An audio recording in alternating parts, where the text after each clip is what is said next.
No Credits Rolled. Hello, everyone, and welcome to episode 17 of No Credits Rolled. My name is Sam Whalen. On today's episode, we're going to cover some news stories and my thoughts on Star Wars Outlaws. Of course, before we get started, I want to remind everyone to subscribe to the show wherever you get your podcasts. We will be there for you. Spotify, Apple Podcasts, Deezer, all your favorite hosting sites. We're also on TikTok and YouTube at No Credits Rolled, so check us out there. I did a TikTok for Star Wars Outlaws last week to sort of preview it before I talked about it on this show. So we're up there if you want to go check us out as well. Every subscription, every like, every comment, all the engagement helps us out. So you can go check us out on those sites. But anyway, let's start the show. I'm solo, I'm on solo, I'm on solo, I'm on solo. So the theme of our news stories today is sort of live service games that are crashing and burning. It's a topic we've covered on the show before. It's a topic that I'm kind of just morbidly sort of fascinated with. You know, I don't like to see games fail, but the current trend of live service games and just how greedy companies can get using them, I just find it interesting. And I like to highlight some of the games, especially if it's one that I enjoy playing. And Concord was one of them. So our first story is Concord is suddenly getting pulled offline with Sony promising full refunds. This story was very surprising to me, in terms of how fast it happened. This is from Ryan Dinsdale over at IGN. Quote, PlayStation hero shooter Concord will be taken offline on September the 6th. So we're recording on the 5th, so I don't know if this will publish today, but if it does, you got about 12 hours to play it. Anyway, back to the quote. All players will receive a full refund, Sony announced today. Announced on the PlayStation blog, director Ryan Ellis said, quote, while many qualities of the experience resonated with players, we also recognize that other aspects of the game and our initial launch didn't land the way we'd intended. Concord arrived August the 23rd, meaning it was removed just from sale just 11 days, a week and a half roughly, after launch, and taken offline for all players a mere 2 weeks after. Even those who bought Concord will no longer be able to play after September the 6th. So yeah, I kind of just can't believe this game died as quickly as it did. I feel really bad for the devs, like Firewalk Studios, the team over there. I mean, they obviously didn't want this game to fail. Nobody wants their game to fail. But the game is projected to have sold around 25,000 units. It debuted at 697 players on Steam. So, like, these kind of headlines were coming out when the second the game launched. And even before the game launched, when they showed trailers and stuff, we talked about it on this show. Everybody was saying that this game was going to be dead in the water, that this game needed to be free to play. And it's like, it was like watching a train crash or something. And we just couldn't look away. Even me, who was high on the game playing the open beta, I really enjoyed playing Concord. I wasn't going to drop $40 on this game, and that was kind of what everybody was saying. I never saw anyone that said, "Hey, I'm willing to spend the money on this game." Obviously reviewers played it, and reviewers got those codes for free most likely, so they were able to have a more fleshed out opinion. But the average consumer was not going to drop $40 on this game that most people didn't even enjoy. When the beta was free, I felt like I was in the minority saying, talking about how much I enjoyed the game. But yeah, 697 players on Steam. Of course, that doesn't factor in console players, but I mean, that's still not good. That's still really, really low numbers. Now, it is a Sony published game with Firewalk Studios. So, I guess you could interpret the numbers, the Steam numbers maybe being a little bit skewed from that. But I just think this game... I don't know. I think it was just really the price point. I think if this game was free to play, it would have had a chance. But again, just closing or announcing it was getting axed 11 days after launch. That's crazy. I didn't look into this, but that feels like maybe the fastest turnaround we've had for one of these live service games. I always bring up Rumbleverse, Knockout City. All these games at least got a couple months to sort of stretch their legs and be given a chance before getting shut down. I mean, this was not even 2 weeks. I don't know. It kind of blows my mind. And I didn't expect it to get fully shut down. I expected it to maybe get just put in the free-to-play and people that bought it to get some sort of in-game thing. No, they're just shutting it down. So yeah, but the crazy part about this, I don't know if everybody knows this game was in development for 8 years. 8 years. And who knows how many millions of dollars were spent on this just for it to immediately crash and burn after just 11 days. I mean, like, it sort of boggles the mind, the time and money spent on this, and the, like, initial wave, once trailers started coming out, the initial waves of, like, hey, this game looks super generic and looks like, you know, any one of, you know, a dozen other hero shooters that you can go play in 2024. And it never really got any more positive reception than that. And then the beta came out and, you know, it was what it was. Most people agreed that, you know, it was still pretty generic. I was pretty high on it, but the common consensus seemed to be that it was a, you know, run-of-the-mill hero shooter that felt free to play and wasn't. And then it explodes after 11 days. Like I said, this stuff kind of just fascinates me in a morbid way. This game seemed doomed to fail, and it's almost like giving into that so quickly is kind of disappointing. And, you know, I'm sure it's a financial thing because they want to probably try to cut their losses because I can't imagine how much money they're in the hole for this game. But, you know, I'm still hoping this game can come back as a free-to-play game. I don't know how they would do that, if they can. I hope Firewalk Studios gets to stick around because we know, we've talked about on the show, how studios get canned and laid off or people get laid off and studios get closed. Sometimes even when you make a successful game. So it's not looking good for Firewalk Studios, but I hope they get another try at it. This was like their big premiere game for the studio, and it's really pretty terrible. The news, I mean, not the game. I didn't think the game was terrible. I like the game. So yeah, this was, and in reading this article from Ryan Stindale over at IGN, there was an interesting part at the end that I totally forgot about. This was one of 12 live service games that Sony said they were committing to, and I think I talked about that on this show. One of the first couple episodes we did.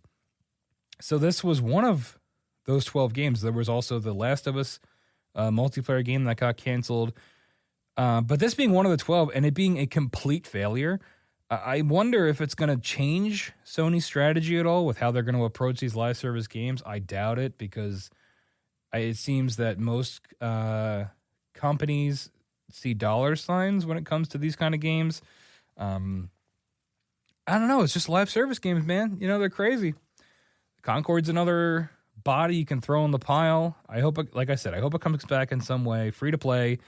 I'll be there day one. And I'll probably play this game an embarrassing amount if it is free. But yeah, I mean, the Tale of Concord was a short one, and I hope the devs get to keep their jobs in some way. But speaking of dead live service games, our next story, the dead horse that I continue to beat and bring up, Suicide Squad, Kill the Justice League. The headline reads, Rocksteady reportedly lays off staff following Suicide Squad, Kill the Justice League flop. This is also from Ryan Dinsdale at IGN. He says, quote, Rocksteady Studios has reportedly laid off several staff members as a result of the disastrous release of Suicide Squad. I don't want to say the whole title. You know what game it is.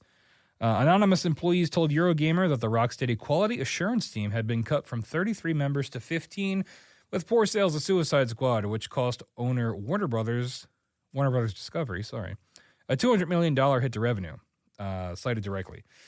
Rocksteady management has allegedly acknowledged that product quality will take a hit as a result of the layoffs, which, yeah, when you fire the quality assurance team, of course your quality is going to take a hit.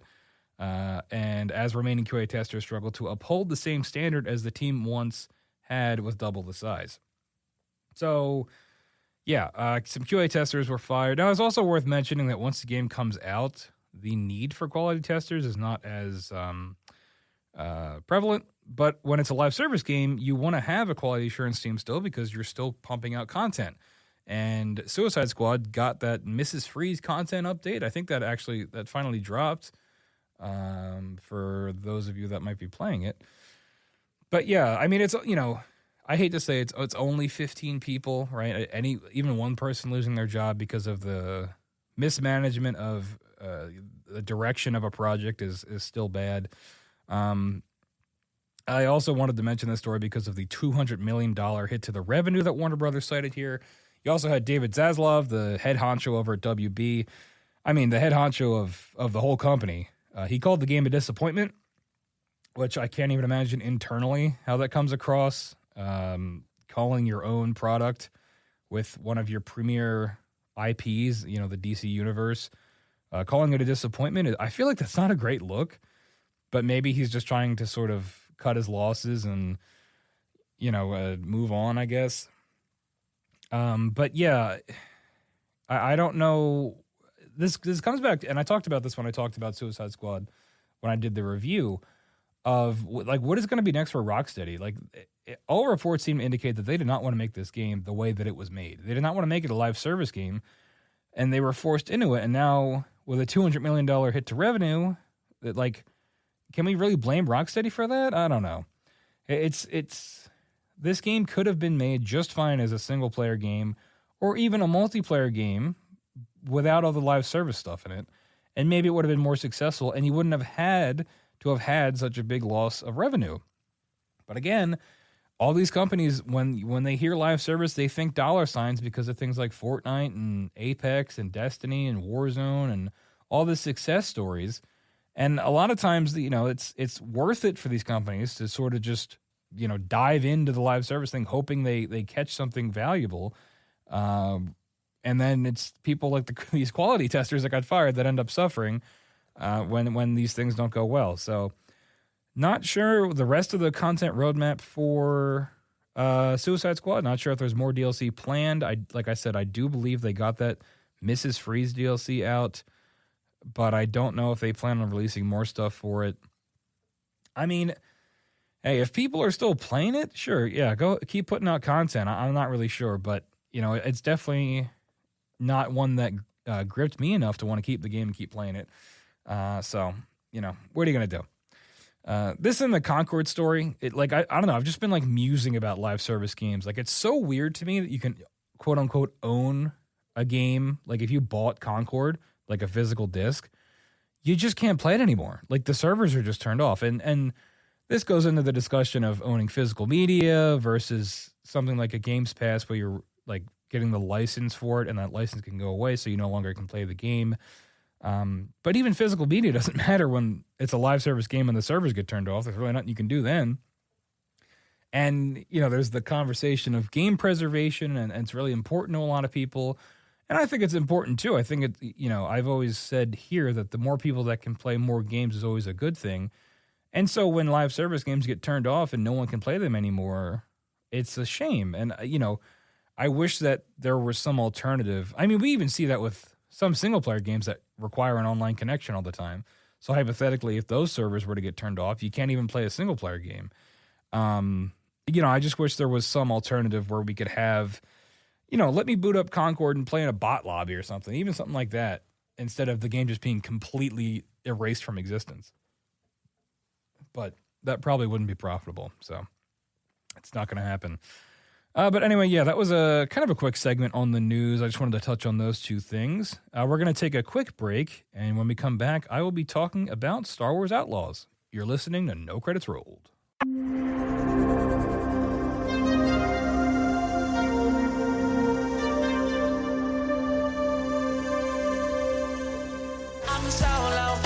All right, and we're back on No Credits Rolled. A quick disclaimer that I forgot to mention at the top of the show. I am recovering from COVID, like 2 weeks out from that, but there are still some lingering effects. So when I talk for long periods of time, my voice kind of gives out. So this might be a little bit of a shorter episode, we'll see what happens. But if you're concerned with the runtime, that is why it's a little bit shorter, and that's why it might sound a little bit funny after a certain amount of time. But yeah, COVID's back, everybody. I don't know if you got the memo, but watch out for that. Anyway, time for the review portion of the show. Like I said, today we're talking about Star Wars Outlaws. Yeah, you can go check out the No Credits Rolled TikTok for a brief little snippet of my thoughts. But in that TikTok, I described this game as underbaked. And I still kind of stand by that. This game is like the definition of mid. middle of the road.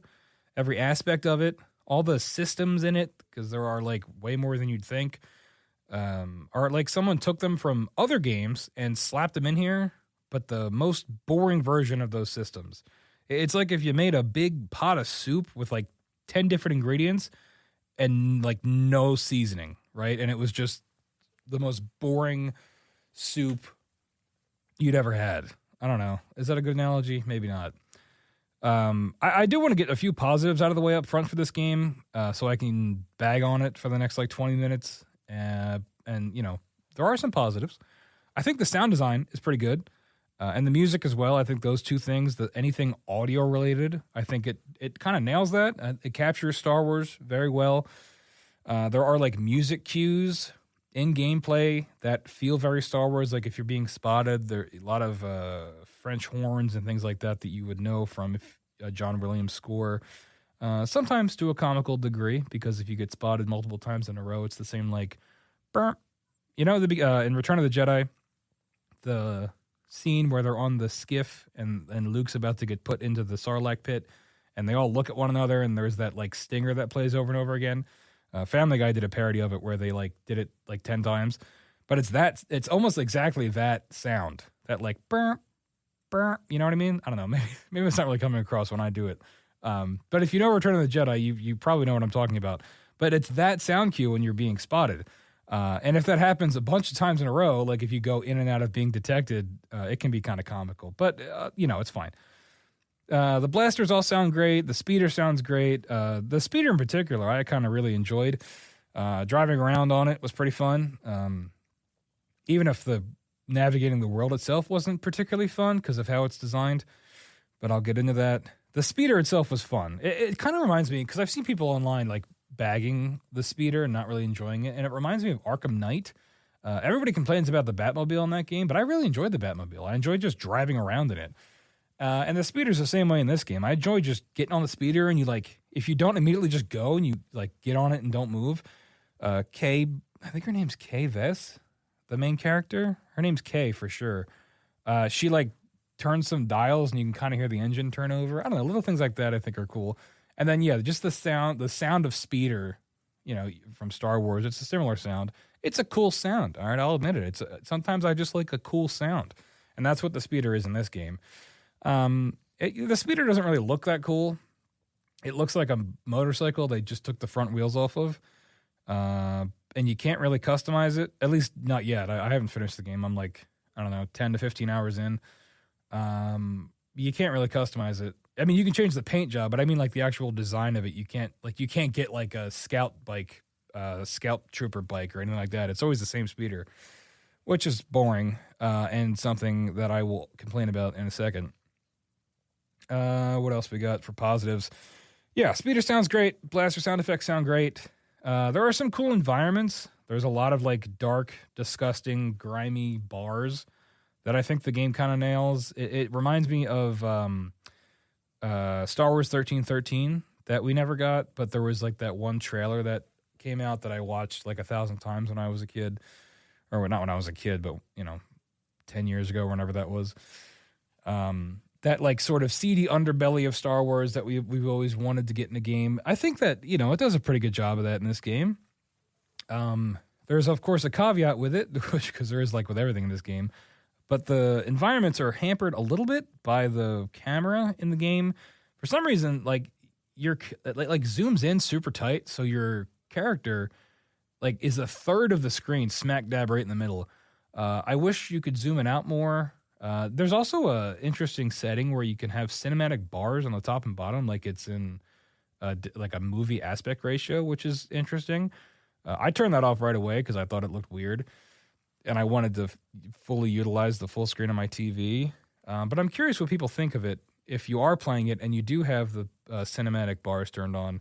What you think, because it's definitely a choice. You know, I respect the choice, even if it's not necessarily like a good one. You know, I respect something different because so much of this game just feels so samey and so like, just so safe. You know, at least you know that's a different choice. But yeah, that's pretty much all the positives. I think maybe I'll touch on some more as I go, but on to everything else. The game is just boring, right? It's just really boring. So far, the combat, which whenever I do these breakdowns, I like to break down the different systems in a game and the different kind of parts of the gameplay loop that you're going to be doing. Because for me, if like the core of a game is not entertaining, the game is going to lose me pretty quickly. I talked about it with Dying Light 2, where like I like the idea of that game and I had a good time for a while. But after a while, you're just hitting zombies over and over again, and I just found it to be boring. There wasn't enough to shake up the gameplay that like kept me involved. Meanwhile, GTA 5 came out like 500 years ago, and my friends and I still play that because the core systems in that game allow for enough variety and allow for enough player choice that you want to come back to it because it's just fun.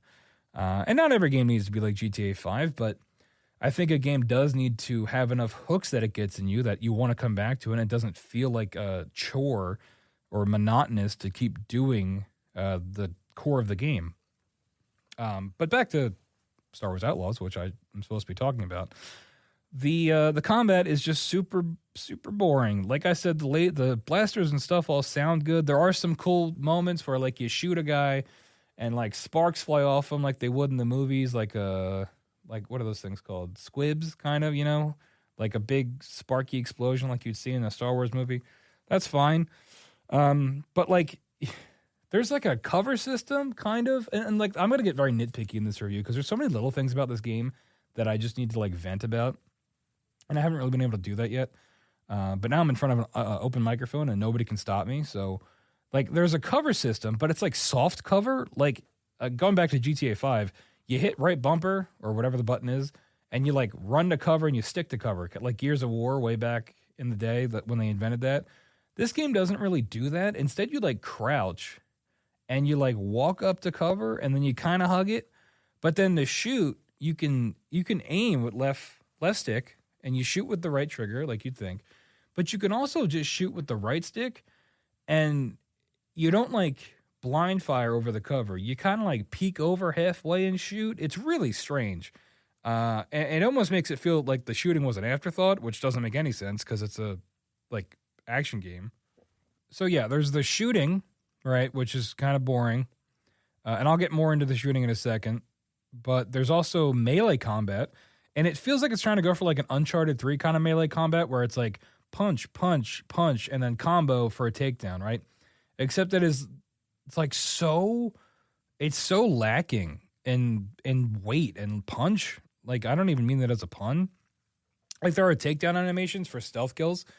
Or kills. I don't know if you're killing people, but some of them are like super lame to almost a comical degree. Like, there's one where you run up behind somebody and you kind of just like shove them into the ground and then you bonk them on the head, but like not hard. And there's no super good sound in that department to like back it up. Like no good crack, and there's no like effect or anything to show how hard you're hitting this person. I mean, for a lot of this game, you're fighting stormtroopers in armor. And I know that like stormtroopers are a joke in media, but you're punching them with like your bare hands and you're not even hitting them that hard. Like remember for all you Star Wars nerds out there, in Rogue One, when Chirrut Imwe, who, if you don't know the character's name, because people don't remember any of the characters' names in that movie, he's Donnie Yen's monk guy, the blind guy with the stick. There's that scene where he beats up all those stormtroopers with his staff, and when he's hitting them, you see the plastic. Well, I guess it's not supposed to be plastic, but you see their armor like chip and parts of it fly off, and he like cracks their eyepieces and stuff like that. Like there's weight and impact to his hits, and that's what sells it, that this guy is beating up guys in armor with a stick. And in this game, there's none of that. Like there's one, it's going to be like ingrained in my memory to the day I die. You like walk up behind a stormtrooper and you just bonk him on the top of the head with like if you make a fist, like where your pinky is, the bottom of your pinky and the bottom of your hand. Like if you were bonking, like you're hitting a buzzer on a game show. You just walk up and you just bonk them on the head and they fall asleep. And it's just like so uninspired. I don't know. I would have even taken like just a choke out animation, something like that, where you put them in a headlock and for a second, then they fall asleep. But there's something about these there's a lot of like slapping almost, where like you take your gun and you kind of pistol whip them, but like not hard. You kind of just graze it along their face and then they fall asleep. There's a lot of like hit and then they fall asleep. Like there's no, I don't know. There's just not a whole lot of weight to it. I know you can get a little taser eventually. I haven't gotten that yet, but that's supposed to give you a different alternative for takedowns where you can like tase. You fight like big droids that are, you can't punch them, which I guess they thought of that. They can't just punch a metal man. But that's what the taser's for. You could take down the droids with the taser. It's in a lot of the trailers if you watch it. But, like, I don't know. So, like, this game is like 50-50 for what you're doing. It's shooting and punching or slapping or whatever you want to call it. And then there's sneaking around. So the shooting and the punching doesn't really feel weighty. I mean, there are some exceptions. Like, instead of having and I have a note about this in a second, but like I thought going into this that it would be like you'd have like a GTA style weapon wheel or like a Red Dead style weapon wheel with lots of different kinds of guns maybe. It's not that. You have a blaster that you can modify to have like ion shots, rapid fire, or like explosive shots to break rocks. But you don't have any other gun. And your blaster doesn't even look that cool, I don't think. Like I don't need like a Han Solo knockoff blaster, but like give me something cool, right? Or like, I don't know. It looks kind of lame. It's kind of small and it doesn't look like it could it would be your primary weapon. It seems like it'd be a backup weapon. I don't know. Like I said, being very nitpicky in this review. But there are some guns you can pick up. Like every other gun you pick up in the game is usually like some kind of rifle. You can pick up like a grenade launcher. There's like the E11 blasters that the stormtroopers have. There's there's another kind of rifle. Then there's like a big one you can pick up that shoots in bursts. And like some of those guns feel like they have weight behind them. Like you blast the guy with those, and it really feels, like that scene in Force Awakens when Han uses Chewie's bowcaster, and it's like a big moment, and the guy goes flying. There's kind of moments like that, but like not really. Like it's not that cool. I don't know. I think about Jedi Knight, Jedi Academy, like those games, and all the different weapons you could have in those games, and how each one felt different. And I kind of just thought they were going to do that in this game, and they just didn't, which was unfortunate. They try to go for like an Uncharted thing in this game. Like there's a lot of climbing. There's a lot like I said with the melee combat, and there's like a grappling hook that is like fine, I guess. Like you swing, and that's pretty much it. Like in Uncharted, when like the climbing in Uncharted, and I think of Uncharted 4 because that was the one that had the grappling hook. It feels all very immersive. Like with your left stick, you can move where your hand is before you grip. And in this, it's not like that. The platforming and the climbing, you're jumping from highlighted yellow area to highlighted yellow area, and there's not a whole lot of brain power involved. I mean, there are some climbing puzzles where you have to like disable an air vent or a fan or something so you don't get knocked back, or use your grappling hook to traverse a area. But it's like, I don't know. It's just kind of boring, and there's not like that extra step. Like I talked about the big pot of soup with the no seasonings. There's not like the extra step to make it like interesting and make it feel a little bit more adventure-y. So, it's all kind of just like sort of mush and sort of just, you're just doing this, and I know people, like, when this game was coming out, everybody's like, oh, it's going to be a Ubisoft open world game. What do you expect? And it's like, well, yeah, but, like, if you go play Assassin's Creed, the climbing in that game is great. I know this wasn't the Assassin's Creed team. This was the team that worked on The Division. But, like, the gunplay in The Division is fun. Like, I think that's one of the standouts of that game. I'm not a big Division guy, but I think it's the combat, the third-person shooting combat in that game is fun. I think it has its merits. And that's just not really present in this game at all, I think. I don't know. There's also ship combat. You have like a spaceship, which is fine. I mean, it's like very basic. You fly around. There's like it's like a diet version of the ship combat in Battlefront 2, the new one, or the, however old that game is, from 20 whatever. It's a very watered down version of that. I mean, there aren't, like, your ship has different abilities, but mostly you're just kind of flying around. You lock on, you can fire a missile, and you shoot, and then they blow up. It's certainly not the highlight of the game. A lot of people compared it to Starfield ship combat, which is pretty accurate. I think they're pretty similar.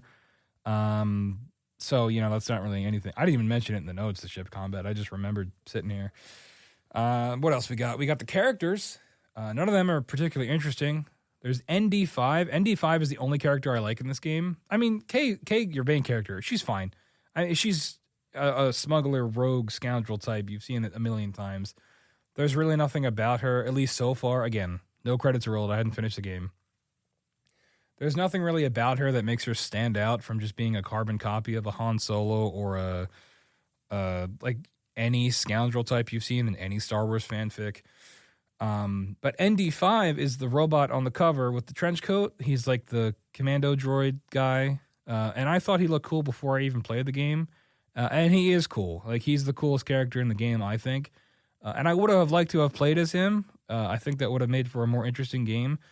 Like, why is he wearing a trench coat? Like, he's a droid. He doesn't need to wear a trench coat. He doesn't get cold. But he's super cool, and I like him, and I hope he's in more things. I know he's not gonna be, because there's no way this game gets a sequel.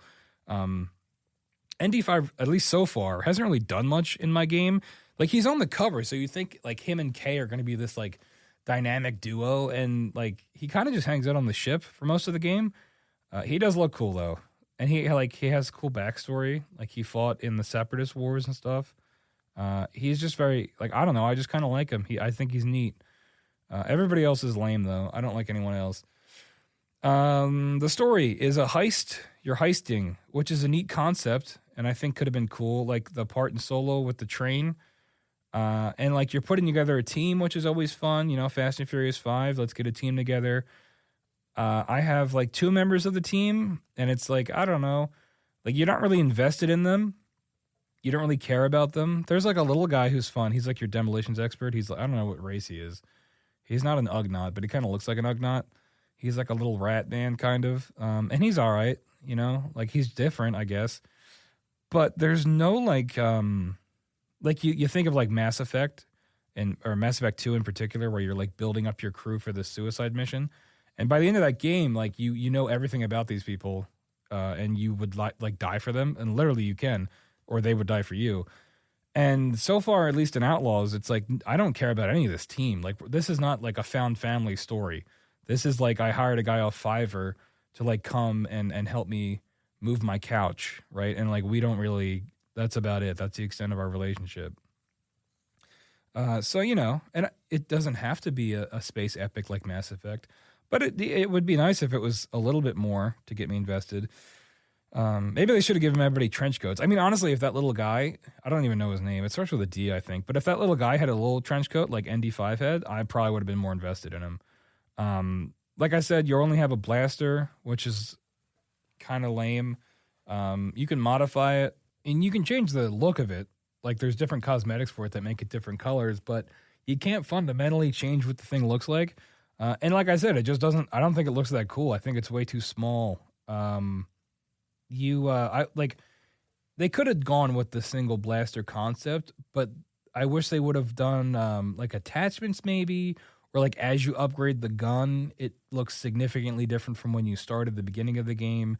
Something along those lines to make it feel like you're getting stronger.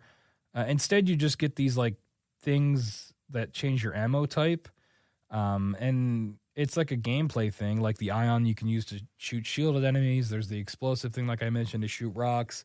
There's rapid fire, which you just run down every enemy and hold right trigger. They put in like a perfect reload system. And again, that's what I'm talking about. Like all these systems in this game that are like, they took all the systems from all the games that you like. They're like, hey, you remember Gears of War with the active reload? Let's put that in there. Hey, remember Uncharted with the grappling hook? Let's put that in there. Oh, remember there's like a cooking subsystem thing where like you go to planets and you buy food, and then there's like it's like almost like a rhythm thing where you do, or like a QTE, like a QuickTime event to eat with your little pet. His name is Nix. He's like an axolotl. But there's like button prompts to eat the food.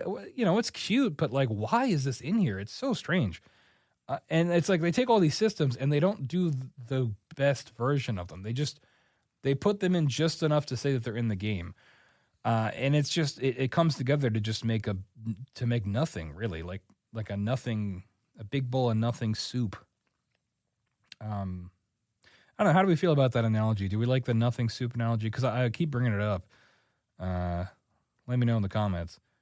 Anyway, like I said, a lot of this game is sneaking around, which you would not expect going into it, especially because it's not sneaking around like Assassin's Creed. It's like, again, the stealth is very bare bones. There's tall grass you can hide in to hide yourself. There's security cameras you have to avoid. You do stealth takedowns where you bonk them on the back of the head and they fall asleep.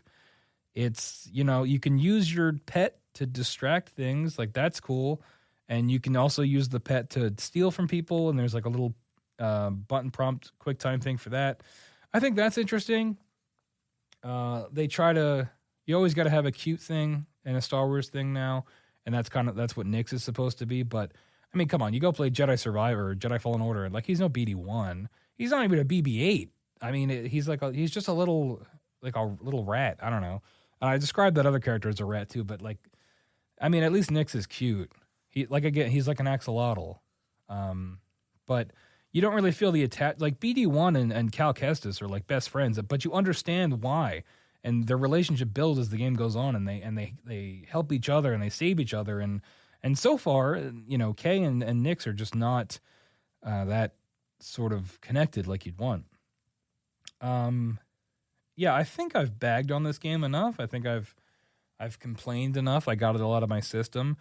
Honestly, at the end of the day, I really can't recommend this game. I don't think it's a good game. I just don't. I think it's like a 5 out of 10, maybe even a 4. If you like Star Wars, sure, maybe you can get something out of this. But now I like find myself forcing myself to turn it on to play it, to finish it, to justify how much money I spent on it. So it's like, if you can maybe wait for a sale if you want to play it, sure, go ahead. But yeah, I mean, I went into this game with low expectations because I knew it was going to be an open world Ubisoft Star Wars game.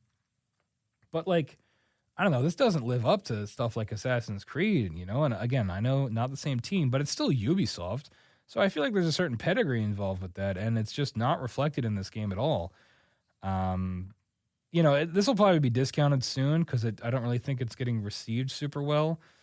So they'll probably drop the price soon. So if you do want to play it, I would suggest waiting for some kind of sale, or maybe it'll come to some service. But yeah, otherwise I would definitely say skip it. And I'm disappointed to say that. I'm a Star Wars fan, despite Star Wars' best efforts to make me hate it. And I was hoping this would be a good time. And it's kind of not. So, but yeah, that's Star Wars Outlaws. If you've played it, let me know what you think. Was I too harsh on it? Maybe. But I've had these thoughts bottling up since I started playing it, and it's good to get them out. I'll be honest. It's important to talk about your feelings, and these feelings are very important. So there you go. Anyway, I have a couple other things I want to hit on very quickly. It's my gaming grab bag. I don't know if I've introduced that segment on this show yet, but we're going to do it now. These are just like some quick games that I want to hit on. I played the Black Ops 6 multiplayer beta. There was an open beta for Game Pass people, and I think there's another beta this weekend at the time of recording for all platforms. Got to play around with the Omni movement, which is one of the highlights of the new game. It's cool. I don't really know if I can utilize it fully on console. Maybe I just don't have the dexterity for that. But it is interesting, and I could definitely see PC players just going to town with it. It's an interesting shakeup. You can dive around corners, which is cool. I like that. So it's enough of a shakeup to be like, okay, well, this isn't just more Call of Duty. It's different enough that I think it could be interesting. There are some cool guns. We got something with a carry handle, which I always like. It's like an automatic M16. I think they call it the XM8 Commando or whatever. But it looks cool, and it was the only gun I used the whole time I played it because I was like, wow, finally something that looks like an M16 in a first-person shooter that isn't a burst weapon. So yeah, that's cool. The maps were fun, and yeah, I mean it's Call of Duty. I'm looking forward to looking forward to the campaign for this game when it does come out. I believe it comes out October the 25th, so we'll be checking it out then. Next up, we got Age of Mythology Retold. So this, I think I mentioned this because it was part of some Xbox preview event.